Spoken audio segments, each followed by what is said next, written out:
C'est la plus grande manifestation sportive du monde avec 10 000 participants.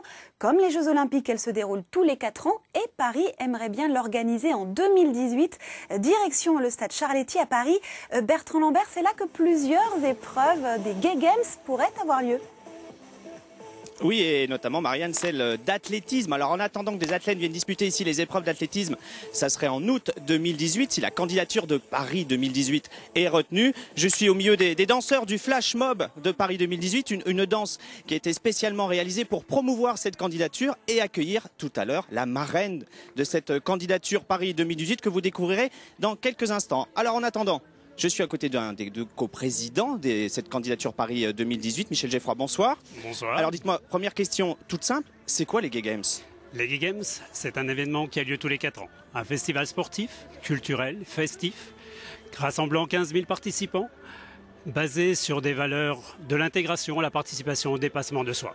Mais alors, Gay Games, c'est pas un nom qui est là par hasard. Est-ce que c'est réservé aux homosexuels, cette compétition ? Non, justement, cette compétition, le nom pourrait penser que ce soit une manifestation réservée. Mais notre but, c'est d'ouvrir cette manifestation à l'ensemble des personnes. Quel que soit votre âge, votre sexualité, vos préférences politiques, vos origines, votre pays, vous pouvez participer aux Gay Games. Alors, vous visez 15 000 participants, c'est énorme, parce que pour les Jeux Olympiques à Londres, par exemple, il n'y avait que 9 500 athlètes. C'est vrai que les Gay Games, c'est une manifestation de masse. Donc beaucoup de personnes, quel que soit son niveau de jeu, peuvent participer. Cologne, les derniers Jeux avaient 12 500 personnes. Cleveland, 13 000. Et c'est pas une manifestation uniquement sportive, elle est aussi culturelle. Tout à fait. Pendant ce festival donc sportif et culturel, nous aurons des chorales, des orchestres, une Rainbow Run, donc une course sur, on va dire, un hymne aux personnes disparues. D'accord. Alors vous avez beaucoup d'ambition pour cette candidature Paris 2018. Alors ici, il pourrait y avoir la compétition d'athlétisme. On parle du stade Jean Bouin pour accueillir la cérémonie d'ouverture. Vous pensez que vous aurez toutes ces installations ? Vous vous sentez suffisamment soutenu ? Donc on a un très bon soutien au niveau de la ville de Paris. Donc le maire nous a donc offert son soutien entier pour l'organisation des Jeux et mettre tous les moyens. Donc ils vont nous proposer justement ces infrastructures de qualité, entre autres le stade Jean Bouin, le parc de la Villette, le Grand Philharmonique pour la culture. Donc vraiment une belle opportunité pour Paris. Alors justement, on parle des soutiens, vous parlez de la ville de Paris. Je vous propose d'écouter Jean Villermoz, l'adjoint au sport de la ville de Paris, qui s'est engagé donc pour soutenir cette candidature Paris 2018. Pour nous, ce n'est pas une manifestation particulière, c'est une manifestation sportive, c'est une manifestation qui est ouverte et c'est pour ça que nous acceptons de recevoir les Gay Games. Le conseil à leur donner, c'est qu'il faut que ce soit des sportifs qui soient les principaux responsables de cette manifestation et de cette candidature. Il ne faut pas que ce soit quelqu'un d'autre que les sportifs. On a bien vu que pour les Jeux Olympiques, il fallait que ce soit des sportifs qui soient à l'origine de la demande. Et justement, Bertrand, du côté des sportifs, est-ce qu'on s'active ? Eh bien ça vient et notamment le plus bel exemple, eh bien c'est cette marraine de cette candidature Paris 2018. Allez, la voici, la voilà, vous l'aviez deviné, c'est Laura Flessel, évidemment, la guêpe, elle est là. Vous avez pris votre retraite sportive cet été à Londres et vous êtes engagée derrière cette candidature Paris 2018 pour les Gay Games. Pourquoi ?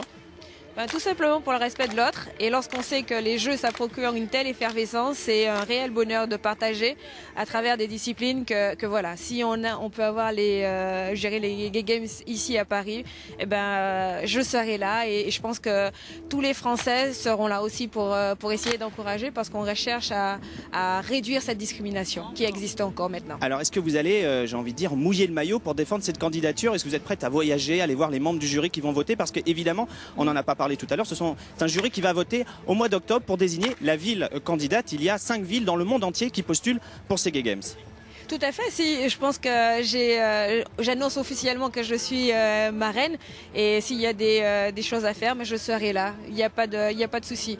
Et lorsqu'on sait que pour les premiers, en fait, les Jeux de Cologne, le ministère a suivi, il y avait une équipe de 500. Il y avait une équipe de France qui a défilé effectivement avec un maillot propre. Chose, voilà, c'était une première effectivement. Voilà, donc c'est une application nationale. Alors par rapport à ces Gay Games, vous qui êtes une sportive de renom, est-ce que l'homosexualité est toujours un tabou dans le sport ? C'est toujours, et c'est pour ça qu'en l'occurrence, je suis la présidente du comité de lutte contre les discriminations dans le sport au ministère de la Jeunesse et des Sports. Et voilà, on travaille justement pour essayer d'amener le respect de l'autre. Donc ça passera par une communication, je dirais, grand public pour vraiment réduire et faire accepter, je dirais, les inégalités, lutter contre les inégalités et accepter en fait le vivre ensemble. Merci beaucoup, vous deux. Je vous souhaite bonne chance. Allez, pour cette candidature, il y a un dépôt de dossier au mois de février, une présélection au printemps et puis le vote définitif au mois d'octobre. Voilà, Marianne. Eh bien, on suivra ça. Merci Bertrand, merci à vos invités.